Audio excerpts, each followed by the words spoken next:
امام حسین کا کتنا پیارا مہینہ، جس میں امام حسین رضی اللہ تعالیٰ عنہ نے شہادت کا جام نوش فرمایا۔ تمام مسلمانوں کو ایک یاد حسین ہم سب کے سینے میں ایک دم سے جاگ اٹھی کہ امام حسین نے اسلام کے لیے، ہمارے تمام مسلمانوں کے خاطر، تمام لوگوں کے لیے اپنے گھر کے بچوں کو شہید کر دیا، اپنے آپ بھی کربلا کے تپتے ہوئے ریت میں جام شہادت نوش فرما لیا، صرف اللہ کے نبی کے اسلام کے دین کے لیے، سرکار کی امت کو بچانے کے لیے نبی کے نواسے حسین نے اپنے آپ کو بھی قربان کر کے اپنے پورے کنبے کو کٹوا کر اس امت کی حفاظت فرمائی ہے۔ مگر آج اس امت کی حالت کیا ہے؟ آج نہ جانے ہمارے آقا احمد مصطفیٰ محمد مصطفیٰ صلی اللہ تعالی علیہ وسلم کی امتیوں کو کیا ہو گیا۔ جس نبی کے نواسے نے اس اسلام کے لیے اپنی گردن کو کٹایا، آج وہی لوگ یاد حسین میں اپنے آپ کو حسین کی محبت کہلاتے ہوئے ڈھول تماشا کرتے ہیں۔ نہ جانے دیکھا ہوگا کتنے جاہل پیر ایسے ہیں جو امام حسین کے مہینے محرم شریف کے مہینے میں ڈھول بجانے کو جائز قرار دیتے ہیں۔ ان کو شرم آنی چاہیے۔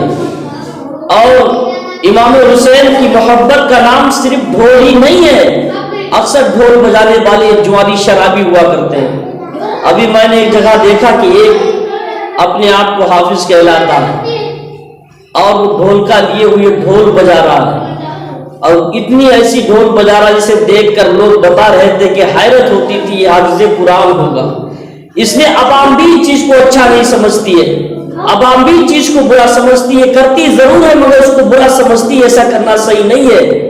پھر بھی لوگ اس کام سے باز نہیں آتے ہیں۔ صرف بعض لوگ اس لیے ڈھول بجاتے ہیں کہ اعلیٰ حضرت نے اس کو حرام لکھا ہے، اعلیٰ حضرت نے منع فرمایا، اس لیے وہ لوگ اس کو جائز سمجھتے، لیکن نہیں مسلمانوں، اس صرف بغض ہے۔ اعلیٰ حضرت نے کوئی بات اپنے طرف سے نہیں لکھی۔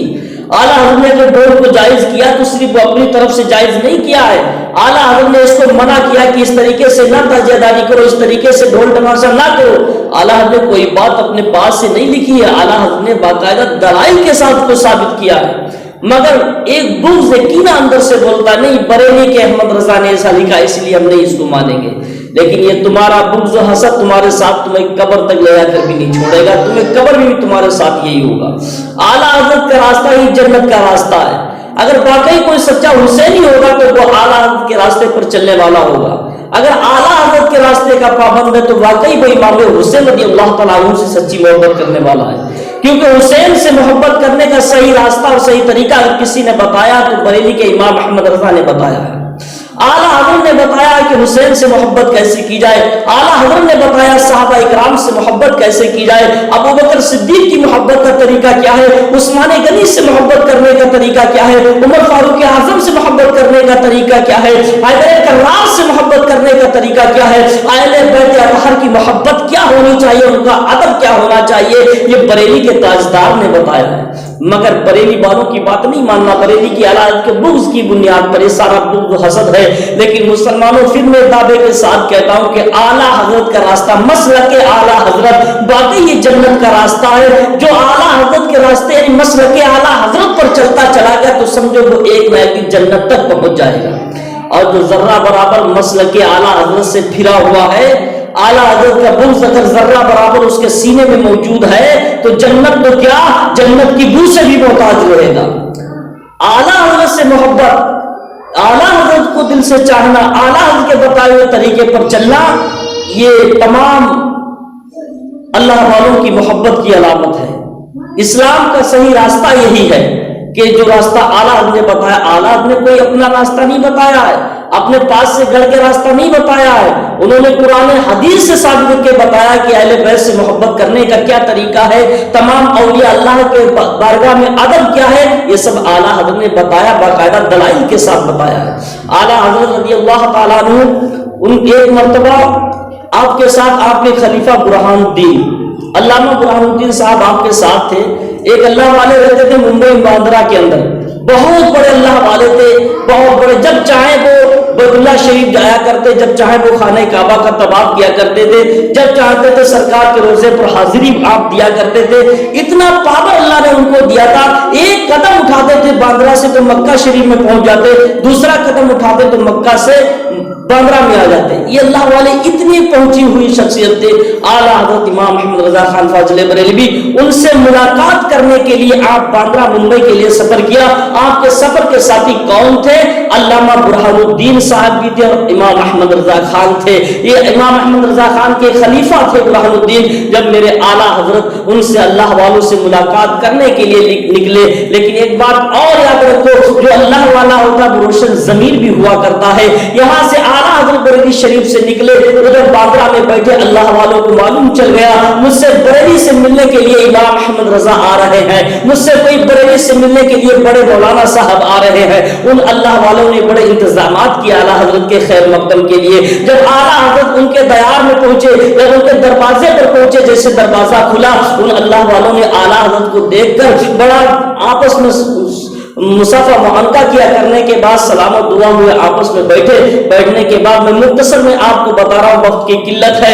جیسے اعلیٰ حضرت اور ان اللہ والوں کے درمیان گفتگو کچھ ہونے لگی، جو ساتھ میں آپ کے خلیفہ اعلیٰ حضرت کے تھے جن کا نام برہان الدین تھا، وہ خود کہتے ہیں کہ اعلیٰ حضرت اور ان اللہ والوں کے درمیان کون سی زبان میں گفتگو ہو رہی تھی. میں اردو بھی پڑھنا جانتا تھا، میں عربی کی زبان بھی جانتا تھا، ہندی بھی جانتا ہوں، فارسی بھی جانتا ہوں، تمام زبانیں میں جانتا تھا، لیکن میرے ذہن میں بات نہیں آ رہی تھی دونوں بزرگ کون سی زبان میں کون سی بھاشا میں بات کر رہے تھے. معلوم نہیں چل رہا تھا کون سی بھاشا میں بات کر رہے تھے. اعلیٰ حضرت ان باندرا والے اللہ والوں سے آپس میں گفتگو ہوتی رہی. برہان الدین فرماتے مجھے معلوم نہیں چلا کہ کون سی زبان میں بھاشا ہو رہی ہے، کون سی زبان میں کون سے مسئلے پر بات چل رہی ہے.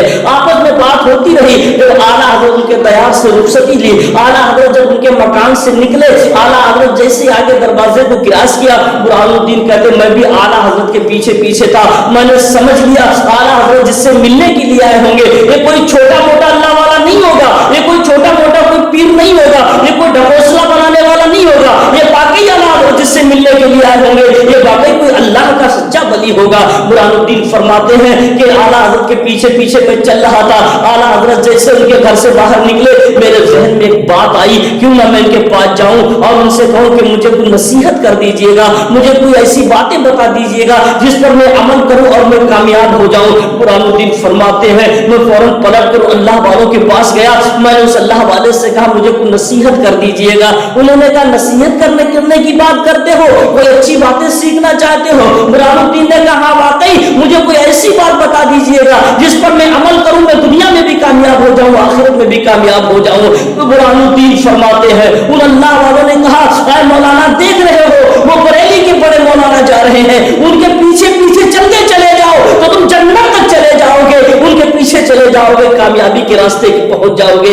اے مسلمانوں اعلیٰ حضرت وہ اعلیٰ حضرت ہیں، مسلک اعلیٰ حضرت وہ مسلک ہے. اگر اس مسلک پر چلتے چلے جاؤ گے تو ہم سچائیت کے راستے پر چلے جاؤ گے، اعلیٰ حضرت کے دامن سے وابستہ رہو گے تو انشاءاللہ جنتی ہو جاؤ گے. لیکن مسلمانوں آج اعلیٰ حضرت کے نام پر انگشت نمائی کی جاتی ہے.